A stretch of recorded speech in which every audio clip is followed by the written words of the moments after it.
ഞാൻ ഇന്ന് ടി വിയിൽ അല്പം കൗതുകകരമായ ഒരു കാഴ്ച കണ്ടു. അതിന് ടി വിക്കാരിട്ട പേര് ദ റിയൽ കേരള സ്റ്റോറി എന്നാണ്. അപ്പോൾ എന്താണ് റിയൽ കേരള സ്റ്റോറി? ഒരു പെൺകുട്ടി ഒരു ആൺകുട്ടിയെ കല്യാണം കഴിക്കുന്നു. തിരുവനന്തപുരത്തെങ്ങാണ്ടാണ്, അരുമാനൂർ ക്ഷേത്രത്തിൽ വെച്ചാണ്. പെൺകുട്ടിയുടെ പേര് മോണാലിസ, ആൺകുട്ടിയുടെ പേര് എനിക്ക് ഓർമ്മയില്ല. നിങ്ങളിൽ പലർക്കും അറിയാമായിരിക്കും. പെൺകുട്ടി സെലിബ്രിറ്റിയാണ് പോലും ആയിരിക്കാം. എൻ്റെ ശ്രദ്ധയിൽപ്പെട്ടില്ല കേട്ടോ. എന്തോ കുംഭമേളയിൽ പങ്കെടുത്ത് വലിയ പ്രശസ്തി നേടിയ ആളാണ്. അയാളുടെ കണ്ണുകൾ കണ്ട് മറ്റേയാൾ പ്രണയത്തിൽ തലയും കുത്തി വീണു. ഫേസ്ബുക്ക് വഴി പരിചയപ്പെട്ടു. ആൺകുട്ടി മഹാരാഷ്ട്രക്കാരനാണ്, പെൺകുട്ടി മധ്യപ്രദേശുകാരിയാണ്. രണ്ടുപേരും തീവണ്ടി കയറി തിരുവനന്തപുരത്ത് വന്ന് പോലീസുകാരോട് പറഞ്ഞു, ഞങ്ങളെ രക്ഷിക്കണം, ഞങ്ങൾക്ക് കല്യാണം കഴിക്കണം, വീട്ടുകാർ സമ്മതിക്കുന്നില്ല. ഇത്രയേ ഉള്ളൂ, ഞങ്ങൾ കഴിപ്പിച്ചു തരാം എന്ന് പറഞ്ഞ് അവരാരെയൊക്കെ വിളിച്ചിട്ട് അരുമാനൂർ ക്ഷേത്രത്തിൽ കൊണ്ടുവന്ന് കല്യാണം കഴിപ്പിക്കുന്നു. ഇതാണ് വാർത്ത. ഞാനിതിങ്ങനെ അത്ഭുതത്തോടെ നോക്കി നിന്നു. കാരണം ഇതിൽ ഒരു വാർത്ത എന്താണെന്ന് എനിക്ക് മനസ്സിലായില്ല. ഹിന്ദു പെൺകുട്ടി മുസ്ലിം ആൺകുട്ടിയെ കല്യാണം കഴിക്കുന്നത് ഒരു വാർത്തയാണോ? ആണെങ്കിൽ അത്തരം ധാരാളം വാർത്തകൾ ദിവസവും നടക്കുന്നുണ്ട്. അതൊന്നും വാർത്തയാവാത്തത് എന്താ? അത് ഒരു സംസ്ഥാനത്തിന് പുറത്തുള്ളവരായതുകൊണ്ടാണ്. എന്താ ഇതിൽ വാർത്ത? പക്ഷെ അവിടെ നമ്മുടെ എം.വി. ഗോവിന്ദൻ, പിന്നെ എ റഹീം, വി ശിവൻകുട്ടി, ഏകപ്പെട്ട രാഷ്ട്രീയക്കാരൊക്കെ ഓടിക്കൂടുന്നു. ഇതാണ് യഥാർത്ഥ കേരള സ്റ്റോറി എന്ന് പറയുന്നു. അതിനർത്ഥം എന്താ? വേറൊരു കേരള സ്റ്റോറി ഉണ്ട് എന്ന് ആരോ ധരിച്ചിരുന്നു, പറഞ്ഞിരുന്നു, പ്രചരിപ്പിച്ചിരുന്നു. ഇതാണ് നമുക്കിതിൻ്റെ ഇക്വേഷൻ. ഇത് കാണുമ്പോൾ തന്നെ മനസ്സിലാവില്ല. കേരള സ്റ്റോറി എന്ന് പറഞ്ഞൊരു സിനിമ ഇറങ്ങി, അതിൻ്റെ രണ്ടാം ഭാഗം ഇറങ്ങി. ഈ രണ്ടിലും ലവ് ജിഹാദായിരുന്നു വിഷയം. ലവ് ജിഹാദ് കേരളത്തിൽ ഇല്ല എന്ന് വിശ്വസിപ്പിക്കാനായിട്ട് സഹസ്രം പയറ്റിക്കൊണ്ടിരിക്കുന്ന ഒരു പാർട്ടിയാണ് മാർക്സിസ്റ്റ് പാർട്ടി. ഇസ്ലാമിക് ഗ്രൂപ്പുകളും അതില്ല എന്നൊക്കെ പറയാറുണ്ട്. പക്ഷേ അവരത്ര വലിയ ബുദ്ധിമുട്ടാറൊന്നുമില്ല. ഇതില്ല എന്ന് വരുത്തിയിട്ട് അടങ്ങുള്ളൂ എന്നൊക്കെ പറഞ്ഞിട്ട് അവരിറങ്ങാറില്ല. ഉണ്ടെങ്കിൽ കൊണ്ട് കൂടാ എന്ന മട്ടാണ് അവർക്ക്. CPM പക്ഷെ അങ്ങനെയല്ല. CPM കോൺഗ്രസിനും എങ്ങനെയെങ്കിലും ലവ് ജിഹാദ് ഇല്ല എന്ന് വരുത്തി തീർക്കണം. പക്ഷേ ലവ് ജിഹാദ് ഇല്ല എന്ന് വരുത്തി തീർക്കാൻ ഈ രണ്ടുപേരുടെ കല്യാണം എങ്ങനെ പ്രയോജനപ്പെടും എന്നെനിക്ക് മനസ്സിലാകുന്നില്ല. ഇതിൽ ജിഹാദ് ഇല്ല, വെറും ലവ് മാത്രമേ ഉള്ളൂ. എത്ര കാലം ആ ലവ് നിലനിൽക്കും എന്ന് ഒരു പഴയ തലമുറക്കാരനായ എനിക്ക് സംശയമുണ്ട്. ഈ കണ്ണുകൾ കണ്ട് ഭ്രമിച്ചു പോകുന്ന പ്രായം എനിക്ക് പണ്ടേ കഴിഞ്ഞു. പക്ഷേ അത് എന്താണ് എന്ന് കൃത്യമായിട്ട് എനിക്ക് മനസ്സിലാവും. ആ മാനസികാവസ്ഥ മനസ്സിലാകും എന്നുള്ളത് കൊണ്ടാണ് ഈ വിവാഹത്തിൻ്റെ ദീർഘകാല പരിണതയെപ്പറ്റി ഞാൻ സംശയം ഉന്നയിക്കുന്നത്. ദൈവം സഹായിച്ച് രണ്ടുപേരും ആചന്ദ്രതാരമേ സന്തതി പ്രവേശമേ സന്തോഷമായിട്ട് ജീവിക്കട്ടെ എന്ന് ഞാൻ പ്രാർത്ഥിക്കുന്നു. ബട്ട് ജനറലി കണ്ടുവരുന്നത്, ഈ ആദ്യത്തെ ആവേശം കഴിയുമ്പോൾ ഈ കണ്ണുകളുടെ ആകർഷണം ഇല്ലാതെ പോവുകയും മറ്റ് പല കാര്യങ്ങൾക്കും ആകർഷണം വരികയും ഒക്കെ ചെയ്ത് അത് കുഴപ്പത്തിൽ ചാടുകയാണ് പതിവ്. അപ്പോൾ അങ്ങനെയുള്ള ഒരു കല്യാണം അത് റിയൽ കേരള സ്റ്റോറി ആവുന്നത് എങ്ങനെയാണ് എന്നെനിക്ക് മനസ്സിലാവുന്നില്ല. നമ്മൾ സാധാരണ ഒരു സംഭവം ആഘോഷിക്കുന്നത് അത് സാധാരണ സംഭവിക്കുന്നതിന് വിരുദ്ധമായിട്ട് സംഭവിക്കുമ്പോഴാണ്. പത്രക്കാർ അടിസ്ഥാനപരമായിട്ട് അവരുടെ ജേർണലിസം ക്ലാസ്സിൽ അവരെ പഠിപ്പിക്കും, പട്ടി മനുഷ്യനെ കടിച്ചാൽ വാർത്തയല്ല, മനുഷ്യൻ പട്ടിയെ കടിച്ചാലാണ് വാർത്ത. വ്യത്യസ്തമായിട്ട് സംഭവിക്കുന്നതാണ് വാർത്ത. അപ്പോൾ ഇന്ന് നടന്ന കല്യാണം വ്യത്യസ്തമായിട്ട് സംഭവിച്ചതാണ്, പതിവിന് വിപരീതമായിട്ട് സംഭവിച്ചതാണ്. അപ്പോൾ പതിവെന്താ? പതിവ് ലവ് ജിഹാദാണ്, ഇല്ലേ? ഒരു ഓട്ടോറിക്ഷക്കാരൻ 10,000 രൂപ അയാളുടെ ഓട്ടോറിക്ഷയിൽ ഒരു യാത്രക്കാരൻ വെച്ച് മറന്നു. ഇയാള് കുറച്ചു നേരം ശ്രദ്ധിച്ചില്ല. അത് കഴിഞ്ഞ് ശ്രദ്ധിച്ചു, അയ്യോ ആ ഒരു പാവത്തിന്റെ ബാഗാണല്ലോ ഇത്. അയാളെ ഇറക്കി വിട്ടിട്ട് അയാളെ ഇങ്ങോട്ട് പോയെന്നും അറിയില്ല. ഇയാള് ഓട്ടോറിക്ഷ തിരിച്ചോടിച്ച് 10-25 കിലോമീറ്റർ ഓടി ഇയാളെ ഇറക്കി വിട്ട സ്ഥലത്ത് പോയി ആ പ്രദേശത്തെല്ലാം അന്വേഷിച്ച് പോലീസിൽ അറിയിച്ച് എല്ലാവരും ഒക്കെ കൂടെ ബഹളമൊക്കെ വെച്ച് ആ കാശ് പോയ സാധു ഈ ഓട്ടോറിക്ഷക്കാരനെ അന്വേഷിച്ച് അവസാനം ഈ പൈസ ഓട്ടോറിക്ഷക്കാരൻ തിരിച്ചു കൊടുക്കുന്നു. അത് വലിയ വാർത്തയാകുന്നു. ഇതാണ് കേരളം, ഇതാണ് നന്മ, ഇതാണ് മനുഷ്യൻ എന്നൊക്കെ പറഞ്ഞിട്ട് വാർത്തയാകുന്നു. എന്തുകൊണ്ടാണ് വാർത്തയാകുന്നത്? സാധാരണ പതിവ് ഈ കാശ് തിരിച്ചു കൊടുക്കാതിരിക്കുക എന്നുള്ളതാണ്. അതിന് വിരുദ്ധമായിട്ട് ഒരാൾ സത്യസന്ധത കാണിക്കുമ്പോൾ സത്യസന്ധത ഒരു എക്സെപ്ഷനാണ്. കള്ളത്തരമാണ് റൂൾ, സത്യസന്ധത എക്സെപ്ഷൻ. ആ എക്സെപ്ഷനാണ് നമ്മൾ ആഘോഷിക്കുന്നത്, ഇല്ലേ? സത്യസന്ധനായ ഒരു ഓട്ടോറിക്ഷക്കാരനെ ആഘോഷിക്കുന്നു എന്ന് പറഞ്ഞാൽ ജനറലി ഓട്ടോയിൽ എന്തെങ്കിലും കാരണം മറന്നാൽ, ഞാൻ ഓട്ടോക്കാരുടെ ഒരു ഉദാഹരണമായിട്ട് പറഞ്ഞതേ ഉള്ളൂ, ഓട്ടോയ്ക്ക് പകരം ബസ്സോ ട്രെയിനോ അല്ലെങ്കിൽ വഴിയിൽ കടന്നു കിട്ടിയതോ ഒക്കെ ആവാം. ഈ സംഭവങ്ങൾ ആഘോഷിക്കപ്പെടുന്നത്, വാർത്തയാകുന്നത് പതിവില്ലാത്ത സംഭവമായതുകൊണ്ടാണ്. പതിവുള്ള സംഭവം വാർത്തയാവില്ല.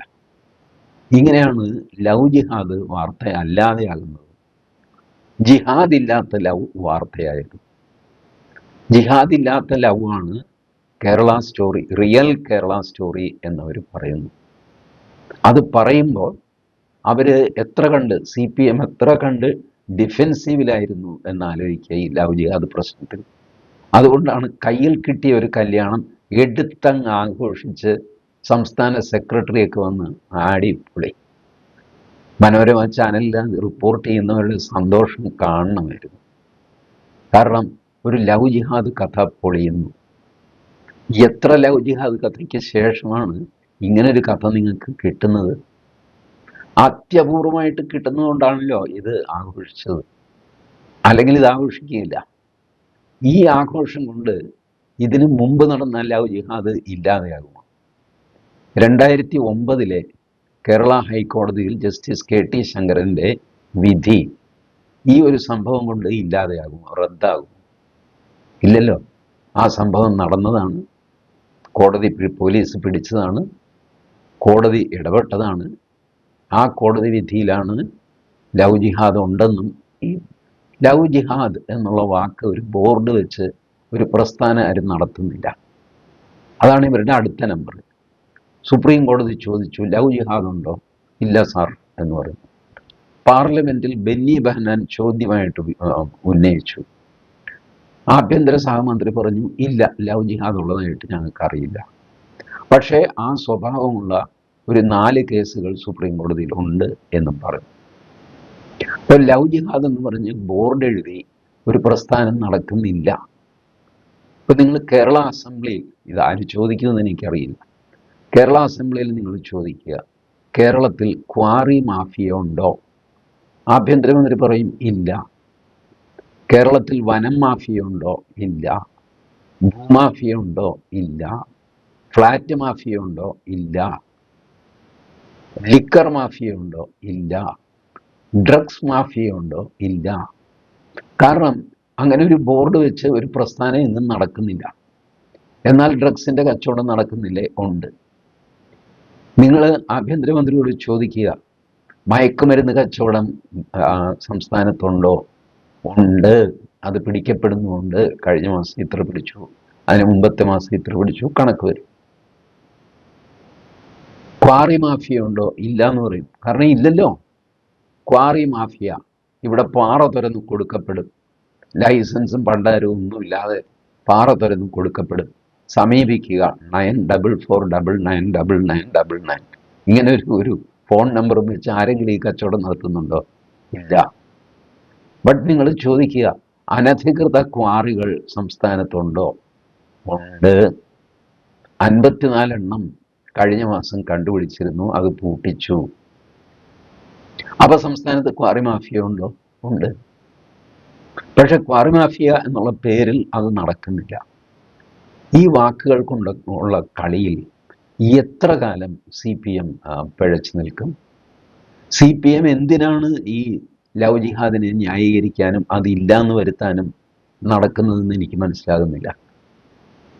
പാലാ ബിഷപ്പ് ജോസഫ് കല്ലറങ്ങാട്ട്, അദ്ദേഹം ഒരു കത്തോലിക്ക പള്ളിക്കുള്ളിൽ, കുറവിലങ്ങാടാണെന്ന് തോന്നുന്നു, പള്ളിക്കുള്ളിൽ ഉള്ള പ്രസംഗത്തിൽ അദ്ദേഹം ഈ ലവ് ജിഹാദിനെ പറ്റിയും മറ്റേ മയക്കുമരുന്ന് ജ്യൂസിൽ കലക്കി കൊടുക്കുന്നു അതിനും എന്തോ പേര് പറഞ്ഞിരുന്നു.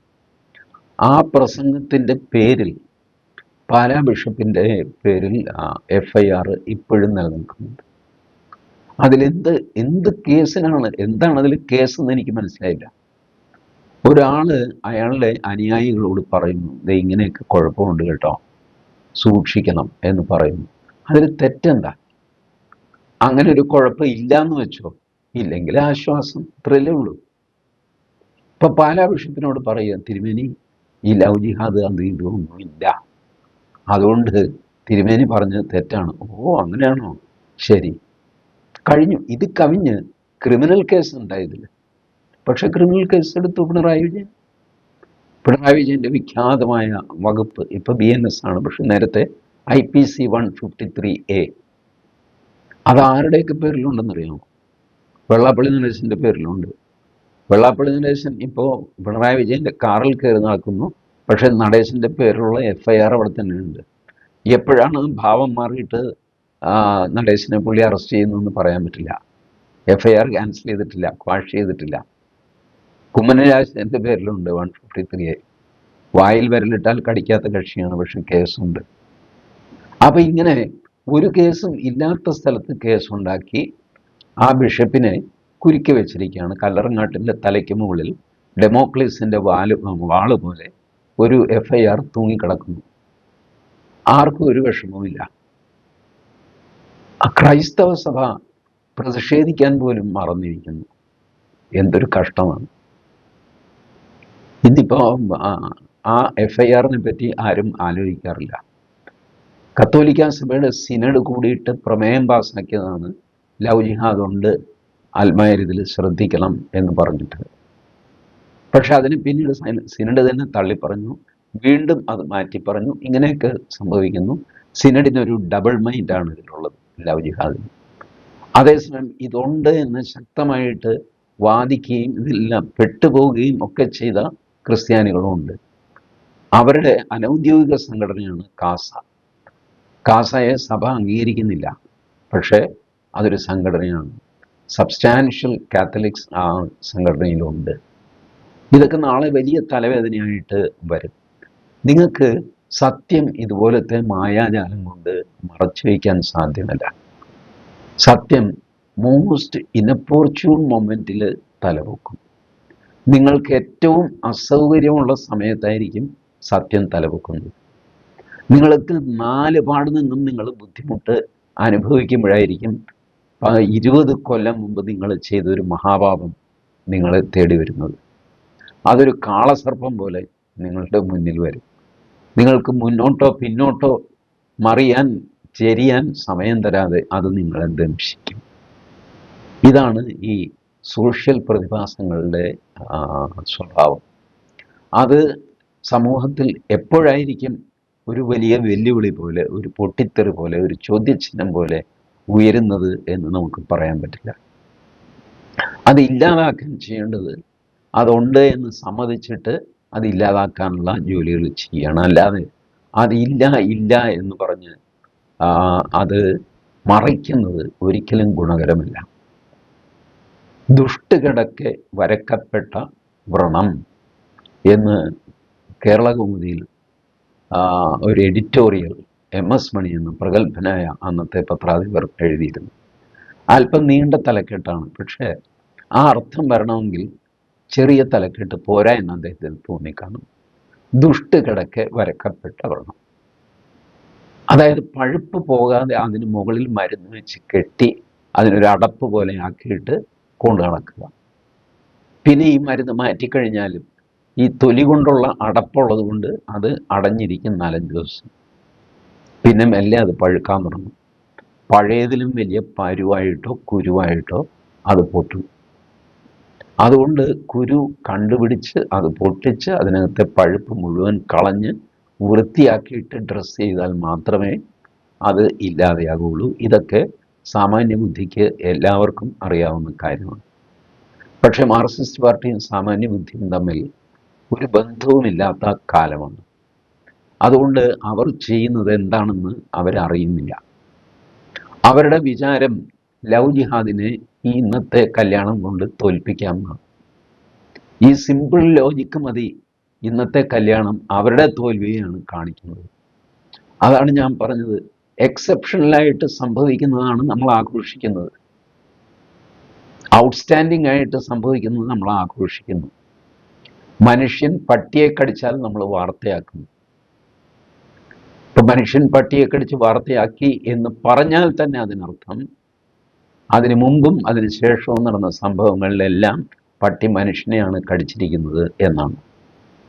അപ്പം ഈ കല്യാണം ആഘോഷിക്കുന്നതിലൂടെ CPM സമാജത്തിന്, പ്രത്യേകിച്ച് ഹിന്ദു സമാജത്തിന് കൊടുക്കുന്ന സന്ദേശം എത്രയോ ലവ് ജിഹാദികൾക്ക് ശേഷം ജിഹാദ് ഇല്ലാത്ത ഒരു കല്യാണം, ഇനി നാളെ അത് ജിഹാദായിട്ട് മാറുമെന്ന് ദൈവത്തിനറിയാം. എന്തുവായിക്കോട്ടെ, ഇപ്പോഴത്തെ അവസ്ഥയിൽ അത് ജിഹാദല്ല. അതുകൊണ്ട് ഞങ്ങൾ ആഘോഷിക്കുന്നു. ഇത് പറയുമ്പോൾ കേരളത്തിൽ ലവ് ജിഹാദ് ഉണ്ട് എന്ന് ഭംഗ്യന്തരേണ മാർക്സിസ്റ്റ് പാർട്ടി സമ്മതിക്കുകയാണ് ചെയ്യുന്നത്. ഇനി പോലീസിൻ്റെ കാര്യം നോക്കാം. ആരെങ്കിലും 2 പിള്ളേർ ഓടി വന്ന് ഞങ്ങൾക്ക് കല്യാണം കഴിക്കണം എന്ന് പറഞ്ഞു കഴിഞ്ഞാൽ അത് കഴിപ്പിച്ചു കൊടുക്കുന്നതല്ല പോലീസിൻ്റെ ചുമതല. പ്രായപൂർത്തിയായവർക്ക് ആരെയും കല്യാണം കഴിക്കരുതോ? ഒക്കെ കഴിക്കാം, അത് രജിസ്റ്റർ കച്ചേരി പോയി കഴിക്കണം. പോലീസ് സ്റ്റേഷനിൽ വന്നു കഴിഞ്ഞാൽ പോലീസുകാർ ചെയ്യേണ്ടത് ഇവരുടെ അച്ഛനമ്മമാരെ ഫോണിൽ വിളിക്കുക, ദേ പിള്ളേരിവിടെ വന്നിട്ടുണ്ട്, ഇങ്ങനെയൊക്കെ പറയുന്നു. എന്തു പറയുന്നു? നിങ്ങൾ വരുന്നു എങ്കിൽ ഞങ്ങൾ ഈ പിള്ളേരെ ഏതെങ്കിലും ഹോസ്റ്റലിൽ താമസിപ്പിക്കാം. ആണിനെ ആൺകുട്ടികളുടെ ഹോസ്റ്റലിൽ, ഇതിനൊക്കെ സംവിധാനമുണ്ട്. പെൺകുട്ടിയെ പെൺകുട്ടികളുടെ ഹോസ്റ്റലിൽ താമസിപ്പിക്കുക. അച്ഛനും അമ്മയും മഹാരാഷ്ട്രയിൽ നിന്നോ മധ്യപ്രദേശിൽ നിന്നോ വരികയാണെങ്കിൽ അവരുമായിട്ട് സംസാരിച്ച് അവരുടെ സാന്നിധ്യത്തിൽ പരസ്പര ധാരണയോടുകൂടി, ഇനി അവർ പറയുകയാണ് ഞങ്ങൾ ഈ കല്യാണത്തിന് സമ്മതിക്കുന്ന പ്രശ്നമില്ല എന്ന് പറഞ്ഞാൽ, നോക്കൂ പിള്ളേർക്ക് പ്രായപൂർത്തിയായി, അതുകൊണ്ട് ഞങ്ങൾക്ക് പിള്ളേരുടെ സൈഡിലേ നിൽക്കാൻ പറ്റുള്ളൂ, നിങ്ങൾക്ക് പോകാം, പിള്ളേർക്ക് കല്യാണം കഴിക്കാനുള്ള സൗകര്യം ചെയ്തു കൊടുക്കുക. അരുമാനൂർ ക്ഷേത്രത്തിൽ താലി കെട്ടി എന്ന് വിചാരിച്ചിട്ട് കല്യാണമാകുന്നില്ല. പുതിയ നിയമമനുസരിച്ച് എല്ലാ വിവാഹങ്ങളും രജിസ്റ്റർ ചെയ്തിരിക്കണം. രജിസ്റ്റർ ചെയ്തില്ലെങ്കിൽ കുറ്റമൊന്നുമില്ല. നാളെ ഒരു കാര്യത്തിന് നിങ്ങൾ വിവാഹിതരാണെന്ന് ആർഗ്യൂ ചെയ്യാനായിട്ട് ഈ അമ്പലത്തിലെ റെക്കോർഡ് പോരാതെ വരും. പണ്ടൊക്കെ അമ്പലത്തിലെയോ കല്യാണ മണ്ഡപത്തിലെയോ റെക്കോർഡ് മതിയായിരുന്നു. ഇപ്പോഴും നിങ്ങൾക്ക് അരുമാനൂർ ക്ഷേത്രത്തിലെ റെക്കോർഡ് മതി വിവാഹം രജിസ്റ്റർ ചെയ്യാൻ. ഞങ്ങൾ വിവാഹം കഴിച്ചു എന്ന് രജിസ്ട്രാറെ ബോധ്യപ്പെടുത്താൻ അമ്പലത്തിൽ നിന്ന് തരുന്ന സർട്ടിഫിക്കറ്റ് മതി. പക്ഷേ നിങ്ങളുടെ വിവാഹം സാധുവാകാൻ രജിസ്ട്രാറുടെ സർട്ടിഫിക്കറ്റ് തന്നെ വേണം. അതെടുത്ത് വയ്ക്കുന്നതാണ് നല്ലത് കുട്ടികളെ. ഞാൻ പറയുമ്പോൾ ഈ കിളവൻ വർഗീയവാദി, തല്ലിപ്പൊളി ഇങ്ങനെയൊക്കെ പറയും. ആയിക്കോട്ടെ, ജീവിതം ഒരുപാട് കണ്ടിട്ടാണ് ഞാനിത് പറയുന്നത്. ഒരുപാട് ഒളിച്ചോടലുകൾക്ക് സാക്ഷ്യം വഹിച്ചവനാണ് ഞാൻ. അങ്ങനെയാണ് ഞാൻ ഈ പ്രായത്തിലെത്തുകയും നിങ്ങളോട്, കൊച്ചുകുട്ടികളോട് ഇത് പറയാനുള്ള ധാർമ്മിക അവകാശം നേടിയെടുത്തതും അനുഭവത്തിലൂടെയാണ്. വെറുതെ റോഡിലെ കിലോമീറ്റർ കുറ്റിക്ക് പ്രായമാകുന്ന പോലെ ആകുന്നതല്ലല്ലോ മനുഷ്യന്. ഒരുപാട് അനുഭവങ്ങളിലൂടെ കടന്നു വരുന്നവനാണ്. ആ അനുഭവത്തിൻ്റെ വെളിച്ചത്തിൽ ഞാൻ പറയുകയാണ്, നിങ്ങളുടെ സേഫ്റ്റിക്ക് വേണ്ടിയിട്ട് നിങ്ങൾ ഈ വിവാഹം രജിസ്റ്റർ ചെയ്യണം. അതാണ് ആൺകുട്ടിക്കും പെൺകുട്ടിക്കും നല്ലത്. എപ്പോഴും മനുഷ്യ മനസ്സ് ഒരുപോലെ നിൽക്കില്ല. നാളെ വഴക്കുണ്ടാകും, കുട്ടികളുണ്ടാകും, അവരെ പരിചരിക്കണം, വരുമാനം വേണം. അപ്പോഴാണ് ഭാര്യയും ഭർത്താവും തമ്മിൽ വഴക്ക് ബഹളം ഒക്കെ തുടങ്ങുന്നത്. So have A safe life, register your marriage and I wish you all the best. കേരളത്തിൽ ലവ് ജിഹാദ് ഉണ്ട് എന്ന് പരോക്ഷമായിട്ട് സമ്മതിച്ച മാർക്സിസ്റ്റ് പാർട്ടിക്കും എൻ്റെ അഭിനന്ദനങ്ങൾ. Thank you.